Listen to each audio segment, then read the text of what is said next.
Okay, welcome back to EHour, everybody. How you doing out there? Okay, nice. Appreciate that. Thank you for showing up on a nice sunny Friday.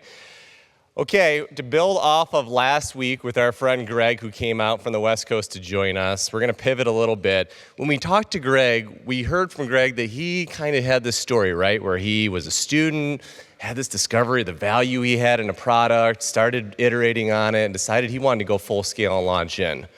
This is not that story. Brad did not decide that he otherwise had something as a student and wanted to found right away. It took him a little bit of time to otherwise come into a situation where an aha moment was had. What does that mean? Who is he? He's going to tell you all about that, what he's doing. What you might need to know, what you might be interested in knowing, is he's only escaped Michigan for a year and a half. The rest of the time he has been spent here throughout his life because he's a dedicated Michigander, as we all like to be as well. He started a venture-backed company with 80-plus persons that has raised over $30 million. He's a 3-time University of Michigan aerospace alum, a professor at Michigan Tech, and he's a plasma physicist turned startup CEO. You don't hear about many of those people. Please help me welcome alum Brad King. Have at it. I think you're good on the mic, the lav that you have. I don't have a mic. Okay, let's use that. Testing this on. So everybody in here is entrepreneurial or you wouldn't be here, and you're looking for a way to make a buck and do some hustling. What if you could count the cars in Walmart's parking lot every hour, and you could update that information? Do you think that you could find a way to monetize that? And I'm not talking about Ann Arbor's Walmart. I mean every Walmart on the surface of planet Earth, and you can count the traffic flow hourly. Now you're starting to get to some economic data. Forget about Walmart, every retail store, forget about that. What if you had a search bar for the Earth? What if every object on the surface of the Earth that was bigger than 40 centimeters had a serial number, and you could track it coming and going? You could track every car, every truck, every house, every building, every tree, everything that moved. Do you think somewhere in that is economic data that you could wrap a startup around?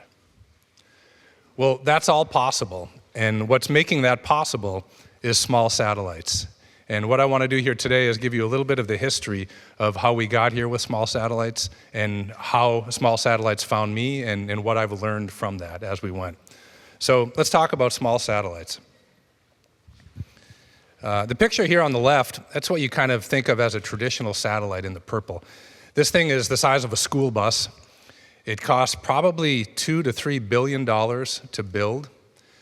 There's maybe 3 or 4 corporations in the US that can build that. And the engineers looking up at it are staring at it in awe, because if they're lucky, they might work on 2 of these in their life. It takes 15 years to put this thing on orbit. This is the way space had been done since I was a kid. What's changed is on the right, small satellites. Now this is about the size of a kitchen dishwasher. And what makes it unique is the cost to build and launch a small satellite is about the same as the cost to build and launch a software app. So now this is not the province of nation states and giant corporations. This is flip-flop wearing hustlers in garage startups that think, okay, I can get into this game and I can monetize space and I can find a way to make this work for me. And that's what has changed the whole ecosystem of space. Let's look and see how we got here, and I'm going to do live demos, which never go well, and kind of place myself in it. So this is a graphic that I like. This is the number of objects launched into space every year, and you see a couple of curves here. You can see the United States and Russia, and then the sum of them is the world. And I'm gone back to Sputnik, right? That was the first satellite that was launched. Am I working okay? Thank you. Help yourself. Sputnik came out of the gate, scared the hell out of everybody in the West, but then the US came after that and we started throwing money on this like crazy, and this was the space race. So you can see we went from having never launched anything in the history of mankind to 80 objects a year in the mid-60s.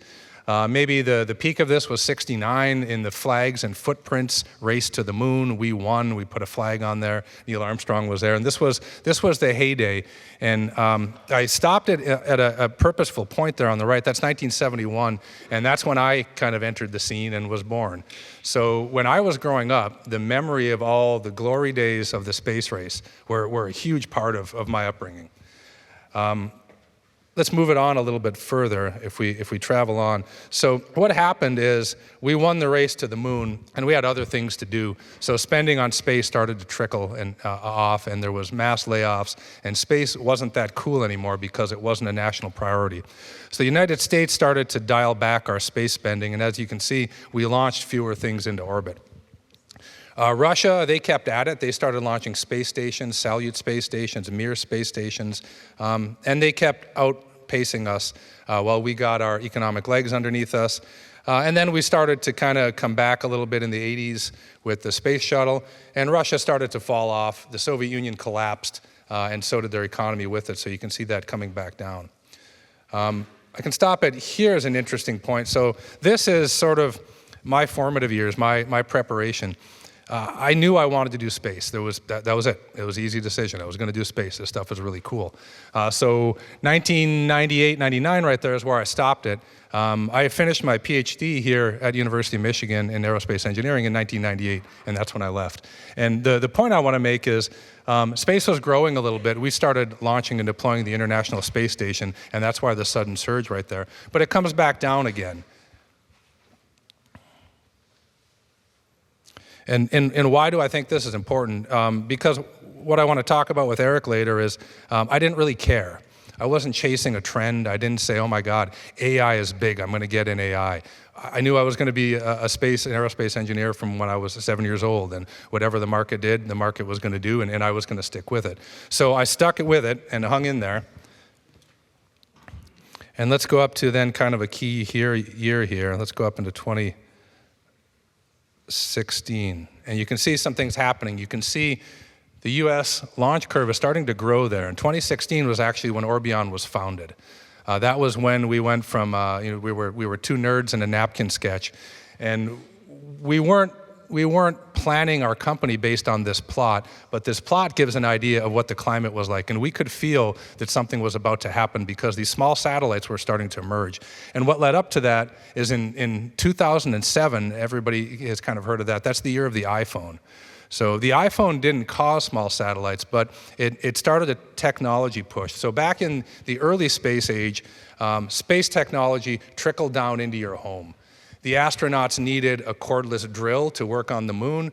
NASA put a bunch of money into it. 15 years later, everybody gets one for Father's Day. So space technology was finding its way into terrestrial applications.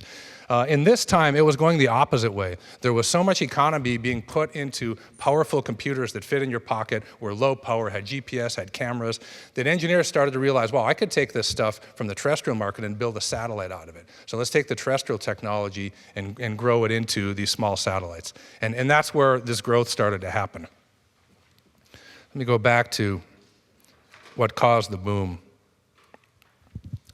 So what happened, two things, rideshare and small satellites.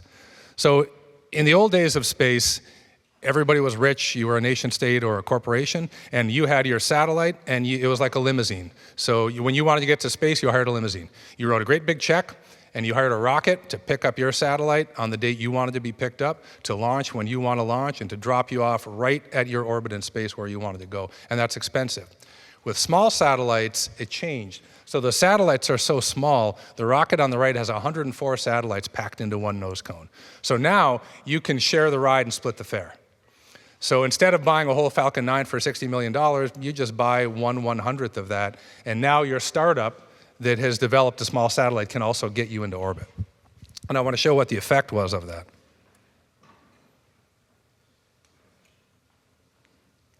So here's a live view. Ann Arbor is kind of loosely centered in there. And I'm going to zoom back out, and what we're going to see is satellites that are going overhead.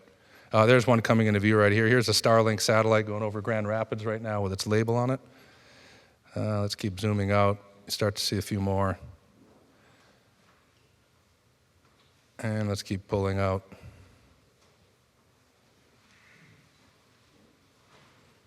And this is what space looks like right now, and let's put it into motion. There's some 20,000 objects up there orbiting, and the vast majority of these were launched within the last 7 to 10 years, driving this small satellite revolution. These satellites are doing things like taking a picture of every part of the surface of the Earth, like I mentioned in the beginning. They're giving you the internet from space, which we call the outer net. They're keeping us safe from bad guys. And if we zoom out even further, you can start to see the grand sum of the small satellite revolution. Everything that's pink is defunct. All the pink objects are junk that we need to do something about, but all the little blue and green objects are small satellites that weren't there when I started my career and when I started Orbion. So it's a big deal. So let's get back to where Orbion enters the scene. If large satellites were a limousine and this rideshare, this is kind of like a city bus. And as you know, the nice thing about a city bus is it's efficient, it's cheap, and it's a really good way to get almost to your destination. The problem is when this rocket on the right here that has 104 satellites on it, when it gets up there, it opens up the fairing, it lets off 104 satellites, and all those satellites are in basically the same orbit. They're all in a big cluster going around. They're at the bus stop. They're not at the orbit they need to be in. They all have a different place to go. And they need to get there to go and do their job. So this was what I kind of called the aha moment for Orbion. So I had been working on propulsion systems, thrusters that go on satellites that let them move around in space. And it was an interesting academic curiosity. The plasma physics was fun, and I got a PhD out of it. But what I could tell when this happened is that all of these small satellites are going to need their own propulsion system. When they get dropped off using rideshare, they all need a thruster of their own to get from where they are out to their destination and do their job and make money. And that's what Orbion does. So we build thrusters. The technology is called a Hall effect thruster, named after a guy named Edwin Hall. And we use xenon or krypton as propellant. And it is a rocket engine. There's a picture of one in the upper left. That device is about the size of a coffee cup because it fits on a satellite the size of a dishwasher. It's a rocket engine, so it's not magic. It throws matter in one direction to make a force in the opposite direction. That's what a rocket does. But it's very fuel efficient. It can do a lot of thrusting for a very small amount of propellant, and that's why it's advantageous. If your satellite has a large fuel tank on it, that fuel tank is taking up room that you'd rather have electronics that make money. So the smaller you can make that fuel tank, the more money you can make, and that's where the Orbion thruster comes in. So our customers need these over the entire arc of their life, as shown in the cartoon in the lower right. So they get launched into orbit. We have nothing to do with that. When they get into orbit, the first thing they're going to need to do is turn on their Orbion thruster and run it continuously 24/7 for sometimes 3 months. They need to go from the bus stop orbit up into their operational orbit to do their job. Once they're there, they're going to use that thruster pretty much daily or weekly to maintain the orbit or even to dodge collisions with the thousands of other things that are up there. And they'll do that for 5 to 7 years. And then at the end of their orbit, they're still not done. With sort of their last dying breath, they'll leave a little bit of propellant in the fuel tank, and then they'll turn the journey around. They'll thrust down for 3 months continuously and bring that satellite back into the atmosphere to burn it up on purpose so that they don't leave junk behind and they can launch a new satellite and replace the one that they just deorbited. So that's what Orbion does. The rocket science is a lot of fun. That's how I got into it. But as I mentioned to Eric before, I thought rocket science was hard. Manufacturing is really, really hard. And running a manufacturing company is another, a couple orders of magnitude above that. So what I'd like to do with Eric here for the rest of the time is to talk through, I tried to narrow it down to 4 things I've learned, but there's so many more things than the 4. But I'd like to talk about these 4 things. First, success happens when preparation meets opportunity. Second, quit stalling, get going, and then get good. Third, it's a long journey, burn down your risk in stages. And 4, buckle up, Buttercup, it's tough. So we can take some time and talk about it now if you'd like. Let's thank Brad for that education.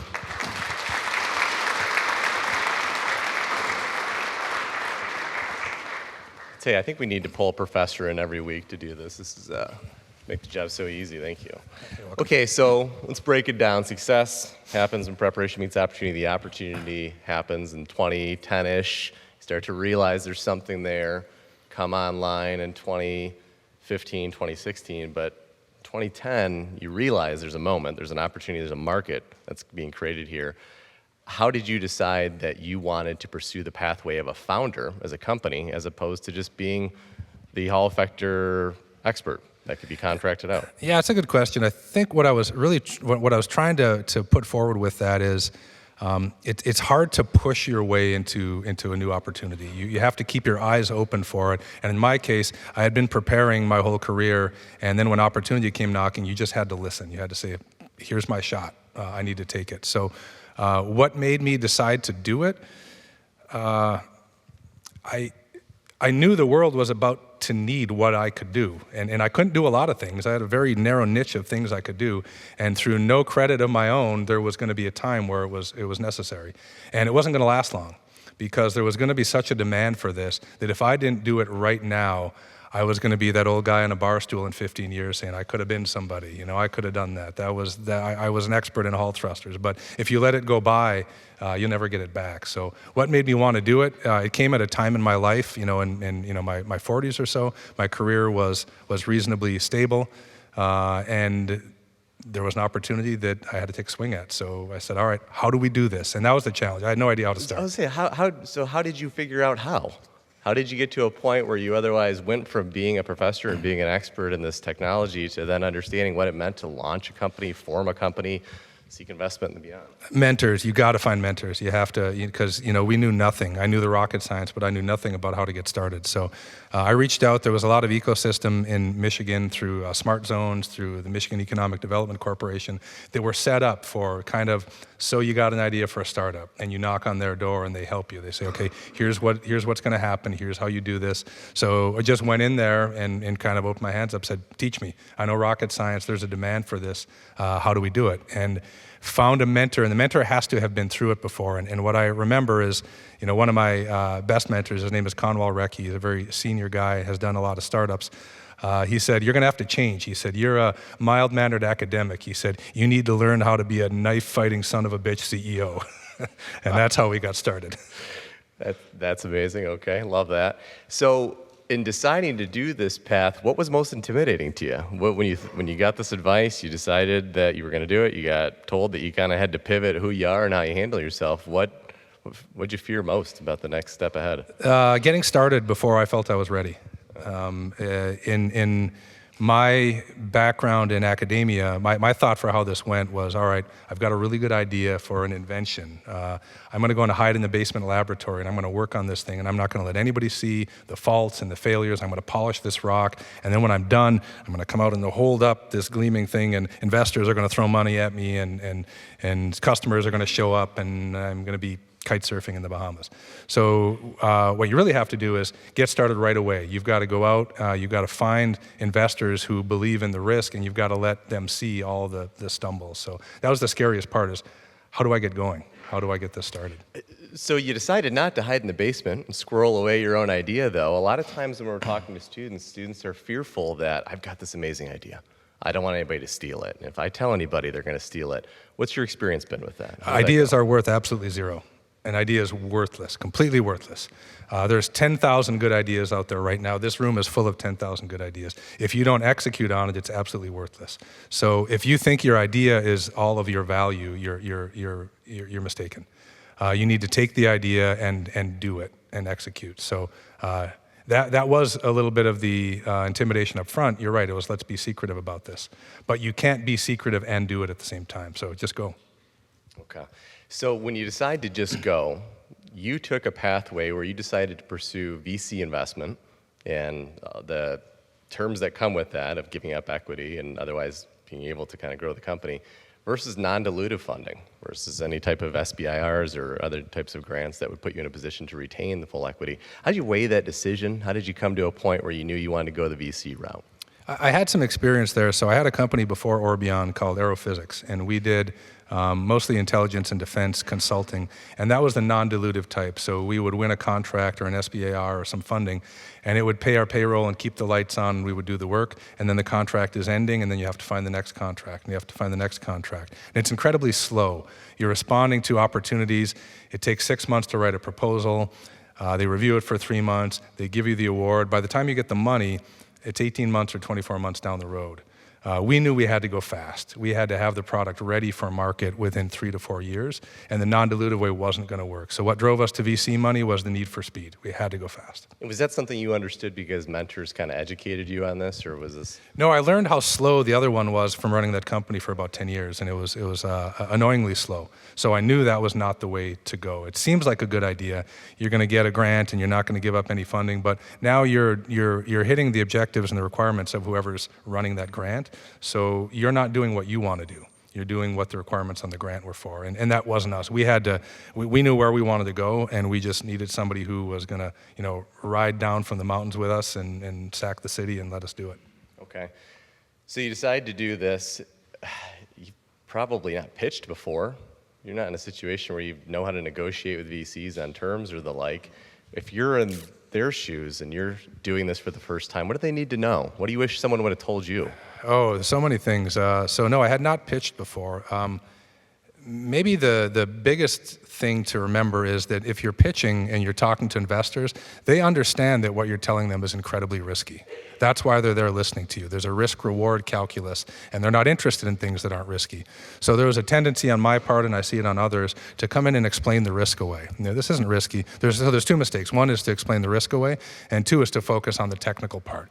Two is I want to give a little primer on how plasma physics work and convince them the Hall effect thruster is the greatest thing in the world. So the first part, the reason you need to tell them it's risky, they know it's risky. What you need to be able to do is identify what the risks are and communicate them. You need to say, look, this might not work for these 3 reasons. But with this much funding, I can answer the first question. I can't guarantee you it's going to work, but I can get to an answer. And if you have a logical breakdown of your risks, that's a great way to start. The second thing, don't get bogged down in the technical. When you're meeting with investors up front, they're going to go into the meeting saying, I'm just going to assume that this technology works exactly like Brad says it's going to work. We'll get to that later. If it works exactly the way he says it works, how much money can I make? That's what they want to know. So don't downplay the risk and don't dwell on the technology. How did you tell them how much money? I mean, to some degree, the calculations, it's incumbent upon them to figure it out, but the market at that point was ahead of you. It wasn't something that otherwise was present day. How did you convey that? That was fun, actually. So, some of the early conversations, the investors would say, all right, tell me who your first 5 customers are. And I'd have to tell them they don't exist yet. The demand isn't there yet. The people who are going to buy our product are themselves startups right now, or they don't know they need it yet, because there was a lot of people that didn't know they needed it. And that fell flat with a lot of people. They thought, he didn't do his market research. There's no customers out there for him. But with the right investment team, they said, okay, I like this. So this is something nobody else has seen coming. So we just had to find a fit. We had to find investors that were comfortable that it was a blue ocean opportunity, and we were going to go out on our own and try to find them. Blue ocean opportunity. You didn't decide to locate this company near an ocean. You didn't go to Palo Alto. You didn't go to Cambridge. You didn't go to the Bay Area. You decided to go back to hometown Houghton and nearby to go ahead and build a company. And this is not the typical path. Why Houghton? Well, my standard answer. For primer, how many show of hands? How many know where Houghton is? You know where Houghton is? All right. Okay, thank you. About 10 hours north of here. It's centrally located. It's right in the middle of nowhere. How many people? Probably 8,000 in Houghton. 8,000. 8,000 people. Well, my canned response, because people ask that a lot, why did you form a space company in Houghton? And to diffuse it, I say, well, Houghton is as close to outer space as anywhere on the planet, so why in the hell not here? The deeper truth was, that was my hometown, and I wanted to live there. And there's a great research university right there, which is important. There's an incredible lifestyle there, so why not Houghton? The country was getting less enamored with the Silicon Valleys, the Bostons, the LAs as hotbeds of technology. So there was kind of an acceptance of, your zip code doesn't have to define your success. And it sure didn't for us. So now we're really happy. We have an advantage over Silicon Valley in that most people want to live in Houghton. So the retention is very high. And on top of that, another competitive advantage that strikes me is the ability to keep away some poachers of talent. That is true, right. So I talked to some colleagues of mine who are in maybe the Denver space ecosystem or Silicon Valley, and Right? Employees can change jobs without even changing their commute. They can still park in the same parking lot every morning, but go in a different building instead of that one. And that's pretty hard.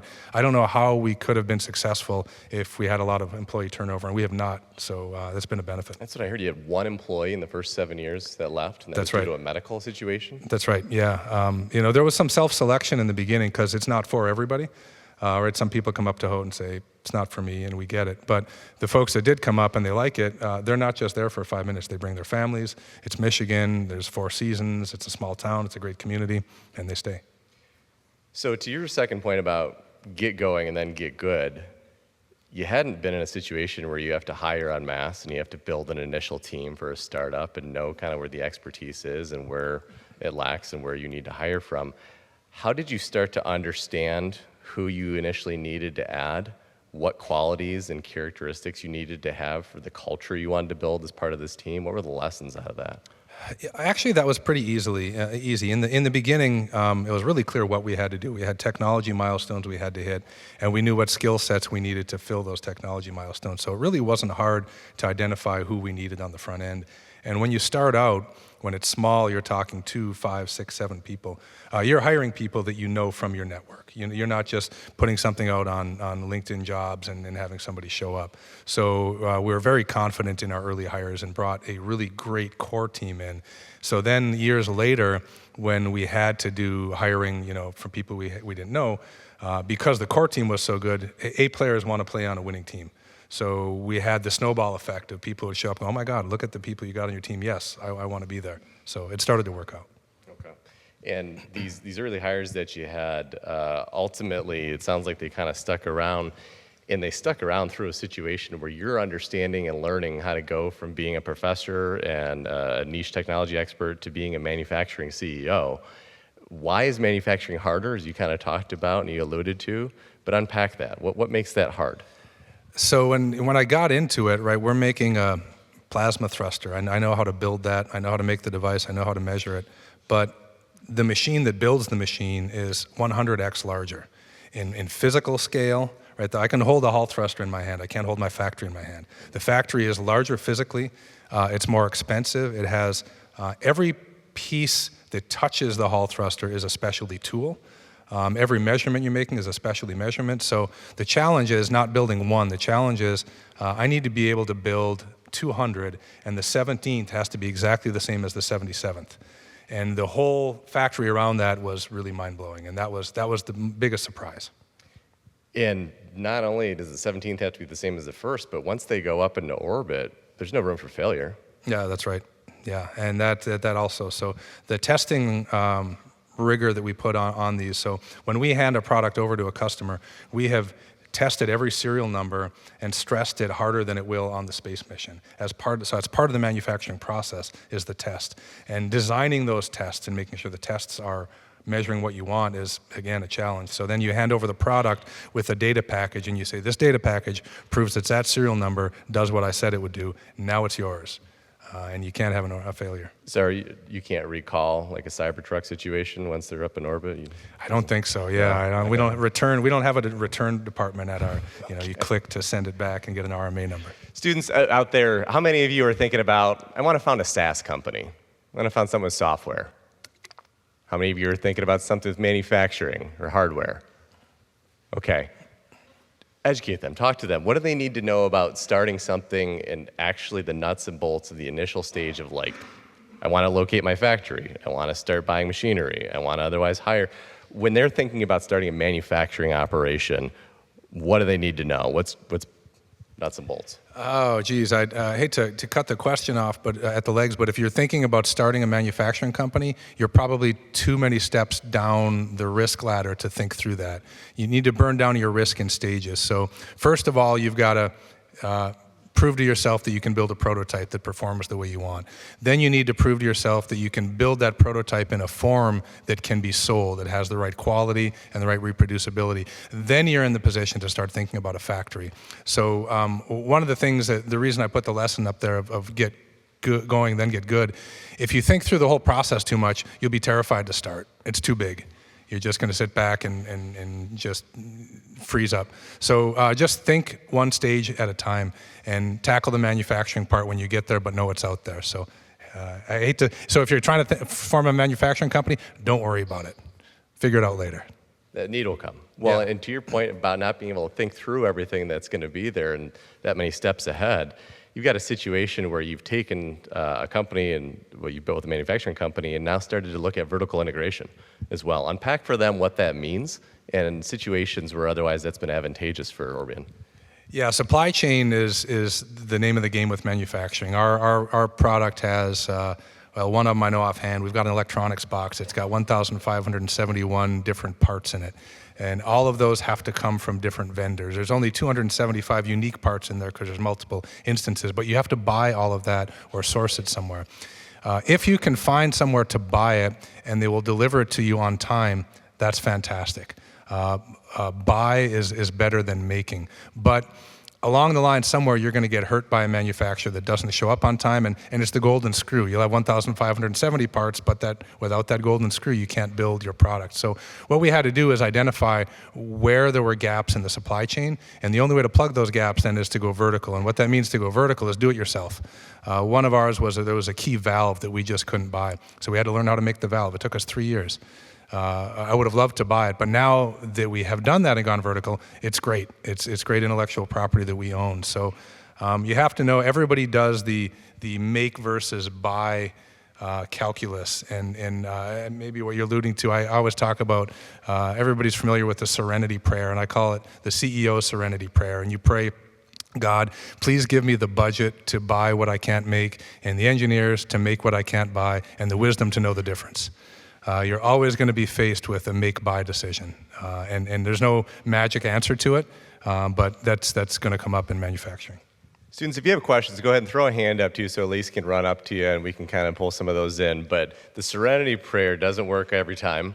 There's been instances, I'm sure, where this has failed and flopped, and you said, oh my gosh, I wish I would have known. And tell us about a situation there. What completely flopped? Yeah, you wish. We had there's a valve technology that's key to our product, and there was 2 or 3 companies in the market that advertised that they made that valve. So we ignored it for a couple of years. We said we're going to work on the thruster and we'll just buy valves. Well, we found out that those valves really weren't purchasable. They were designs the companies had, and even if you could buy them, they're $50,000 a unit, and it was a 50-unit minimum and an 18-month lead time. Went, oh my God, we're stuck. We had a manufacturing consultant working for us at the time, and he said, you guys are going to have to learn how to make this valve. And, Joe, you don't understand. This valve is really complicated. It's got elastomers in it, and it's got to move, and valves are complicated. And he looked at me, he said, Brad, he said, you're building frickin' plasma thrusters, and you're afraid of a valve? I said, okay, you got me. Maybe we can figure out how to make a valve. It took us 3 years, but we did figure it out. Okay.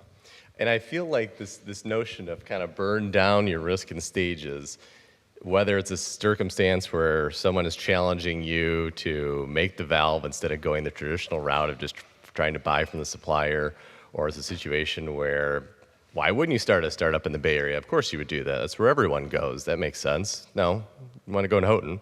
That's where you decided to do it. You seem to not follow the typical advice and the typical path and the conventional wisdom of how to launch a startup. Is there value in being a rebel? 100%, and I'll put a bit of a different spin on that comes back to pitching. So early when I was pitching, I was an academic, so if you read any one of my published papers, what we do as academics is we write what we just discovered in the laboratory, and then we cite 300 references of other smart people who support our work. We're trying to show how good we were by showing what research it builds on. So when I was pitching, I would show market studies and consultant reports that showed how big the small satellite market was going to be, and everybody needed thrusters. And it fell flat because investors in the room, their opinion rightly was, if you're reading this in consultant reports and it's open literature, everybody knows. You don't have any secrets.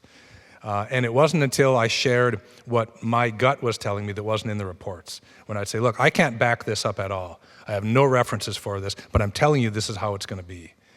That's when you got the buy-in. That's when you got people saying, okay, there's something here. So you have to be willing to get out in front and lead and say, you know, I know this because it's what I do, right? We all know a lot about what we know a lot about, and I know the hell about Hall thrusters, and they're going to need it. So I guess it was a little bit of a rebel there of, and you're going to locate your plant where? And that was a different conversation. Love that. When you're thinking about, being a rebel and kind of bucking trends and looking in the future here, what is it for Orbion that you otherwise feel might be something that you have to make an unconventional decision around, or that there's a big risk around, or what is it that would keep you up at night? Geez, there's so many things that keep me up at night. Trying to figure out where the market is going to go next. It was very easy to see what the first product needed to be. And even the second product, but you can't stay still. There's competitors that are out there seeing what we did and seeing all the demand for our product and chasing us. So you can never sit back. You've got to be running with your foot on the gas the whole time. So what keeps me up at night is, what are we going to be selling in 5 years from now? And I probably should have started developing that last year, because the time cycles are so long. So that's the challenge as the CEO, is to see around corners and guess right. For students out there who are interested in the space ecosystem and a space startup and an innovation and the like, what are you seeing around the corner on now? What do they need to be aware of, or what should they be thinking about with markets that might be opening up or expanding, or opportunities that they might want to look into for their own startup or ones to join? Space is another avenue feeding the big data machine. We don't do space because I do. I just like to put a shiny piece of metal in orbit because I like to build satellites. But the space business is to provide data for other purposes. Everything that's up there in space is about data. You're either taking images, or you're sending and translating data, or relaying data. It's all about data. So the opportunity is what to do with all of the data. AI is out there, right? You just say, oh, I'm going to put the data in AI.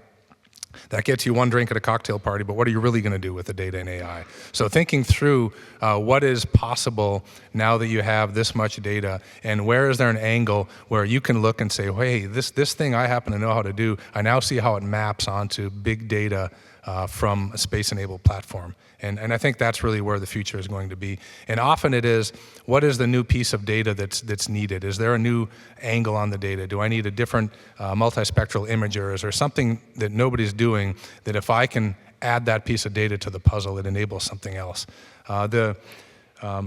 Space technology is maybe not where it's at. So 15 years ago, 20 years ago, build a better thruster, build a better camera, that's not really where all the activity is right now. Now the activity is, you can get a satellite up there, what are you going to do with the data? Okay. And of course, one of those issues is the notion of space debris and the congestion that's going on in space right now. I feel like we hear a lot of doom and gloom, and why that otherwise is going to become the next big catastrophe. What gives you hope with that? Geez, it's intimidating.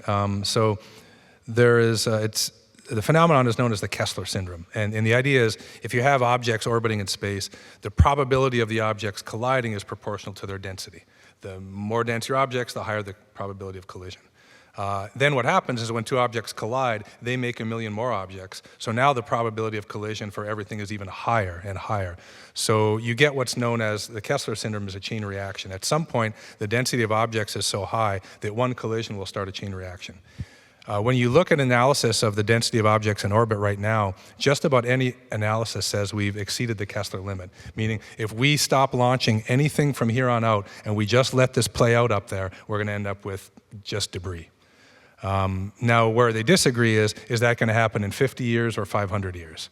So there's a timescale issue in that differential rate equation. So what's scary about it is there's not good motivation for anybody to do anything about it.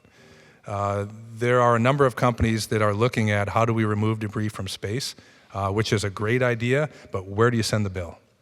Who is going to pay you to pick a piece of junk out of someplace that's not their backyard? So that's something that is a challenge. So the best analogy is, it's plastics in the ocean. It's a terrible, terrible phenomenon that everybody hates, and nobody's economically incentivized to go and do anything about. So what gives me hope about space debris? Maybe the time constant of 500 years is the right prediction, and we can put this off for a little while. The technology is there to do it.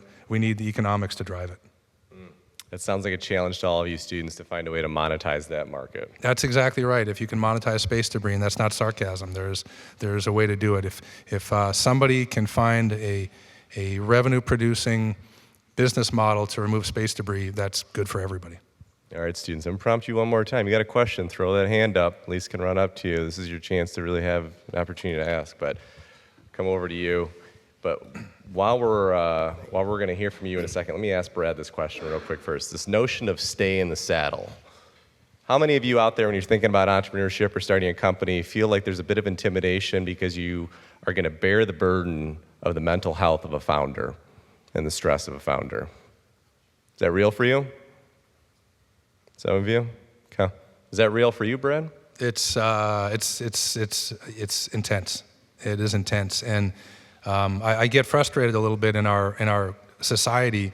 We glorify entrepreneurs. We always have, right? Inventors. We grew up looking at Henry Ford and Thomas Edison. The rags to riches story is great. And then, our role models are entrepreneurs who dropped out of college and started a company, and they sleep on the floor of their office, and that's awesome. And it's hustle culture, and it's not always awesome. If you talk to any entrepreneur, you read them on LinkedIn, they're crushing it. Everything's great, and then follow them home at night, and there's a huge burden, and you have to be prepared for it. So don't go in just thinking it's all pricing yachts and crushing it on LinkedIn. It's hard. It's really hard every day. Just one moment if you don't mind, how do you otherwise balance that? How do you as an individual ensure that you are keeping yourself in a position to where everything's balanced and stable and continuous, as well as doing that for your team and ensuring that they understand the culture is prioritizing that? It's a challenge. I guess the first thing, make sure your team doesn't see your little freakouts, because you're going to have freakouts. Do those, in the privacy of your own home. And then find some way to compartmentalize. If you worry about everything all the time, you'll freeze up. You need to find a way to say, okay, in this hour of this day, here are the things I'm going to worry about and nothing else. So you're still worrying, but instead of worrying about 50 things, you can worry about 1 or 2 or 3 and see if you can actually move the needle on them. And then triage. These things I'm worried about, is there anything I can control about them? And if not, I need to get them off my plate. Because if I can't control them, it's a waste of my time to worry about them. So trying to prioritize what I can and can't do and limiting my worry list is the best way I've got. Awesome. Thanks for your patience. Appreciate it. So as a fellow engineer, what do you find like the most rewarding part of being an engineer? Is it like developing a solution that you, like a known problem, or is it like seeing that problem or the solution of that problem like actually in the real world? Yeah, it's the latter. I love to build things. I love to build anything. And there's nothing better than stepping back to something that I built, whether it's something I built with hand tools out of wood or something I built with venture capital and turned into a company. But standing back and going, that didn't exist before. And a lot of people thought it couldn't be done, and there it is, and that's the ultimate reward. And so whether it's hardware, right? I love building thrusters. I love building hardware. I love building companies. So that's the best satisfaction, is to see something exist that didn't used to exist. I think that's what a lot of engineers are in it for. We like to build stuff. Go ahead. I think in the past you made like a lot of different decisions between choices. You mentioned like the buy versus make. And I think you also had a lot of different paths you could have taken instead of becoming like an entrepreneur. But I was wondering what you use as a basis for making your decision, and whether there's like decisions you really regret and what you do about those regrets in hindsight. That's a good question. And I don't know that my answer is incredibly virtuous. Often what drives a decision I make is if it's so hard that somebody says it can't be done, that provides motivation. Well, shit, I can do it. What do you mean it can't be done? And now I'm doing it. Now, I might not be doing it for the right reasons.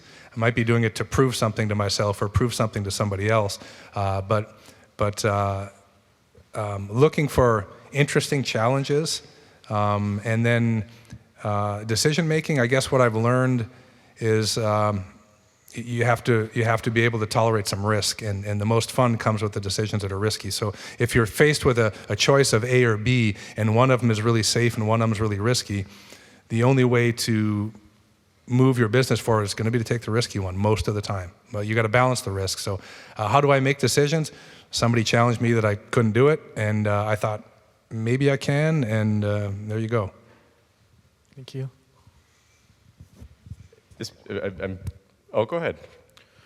Hi, Brad. When it comes to on-orbit propulsion, what do you find that the applications that are more suited to electric propulsion are versus something like chemical propulsion? And where do you see that segment of the market growing or changing over the next few years? Yeah, okay, so you've got some background there and understand. So there's two families of propulsion technologies for satellites. There's what's known as chemical propulsion, and that's a traditional rocket engine. It's called chemical propulsion because you burn chemicals, you burn the rocket fuel and release its energy and use that chemical energy to shoot it out the back end and make thrust. And chemical propulsion can give you very high thrust, but it's not very fuel efficient.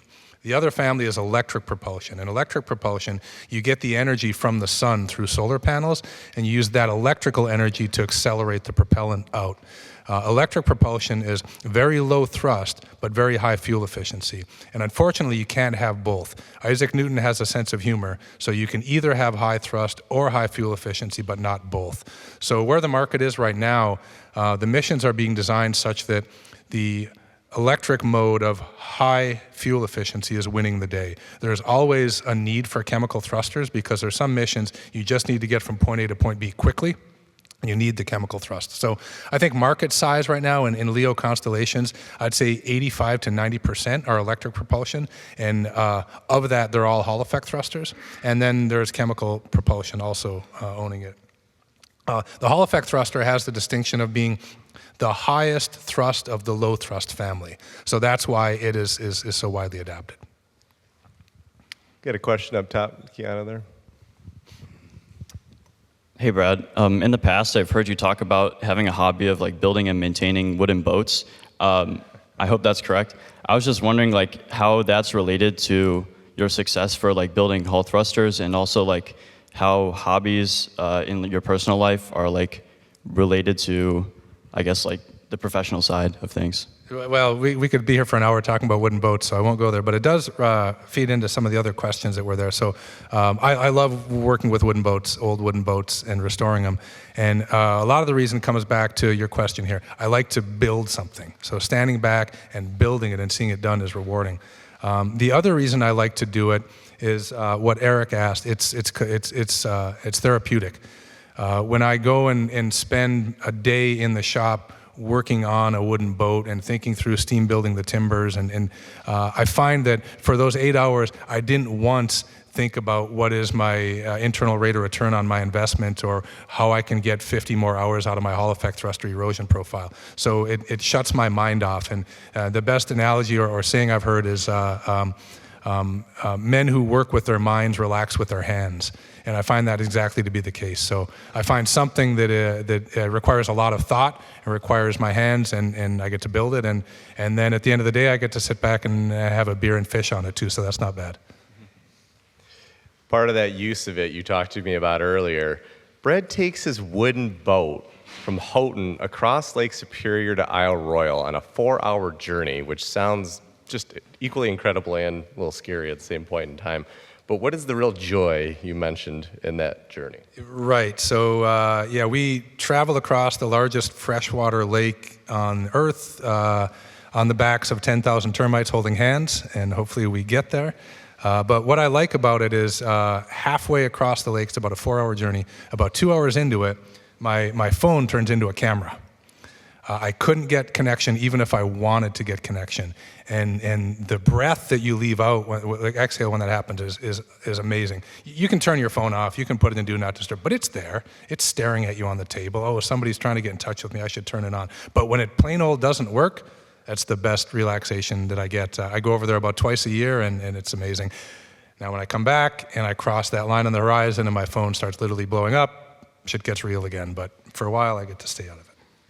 Students, this is an aerospace founder who is at peace most when he's not connected to the world, when he's not in control of everything around him by way of his phone, does not seek out attention, does not look to intentionally disrupt everything around him, wants to build. That is the type of founder that I want all of you to think about being. Thanks for being here, Brad. Appreciate it. Thanks, Eric. Thanks for having me. Thank you.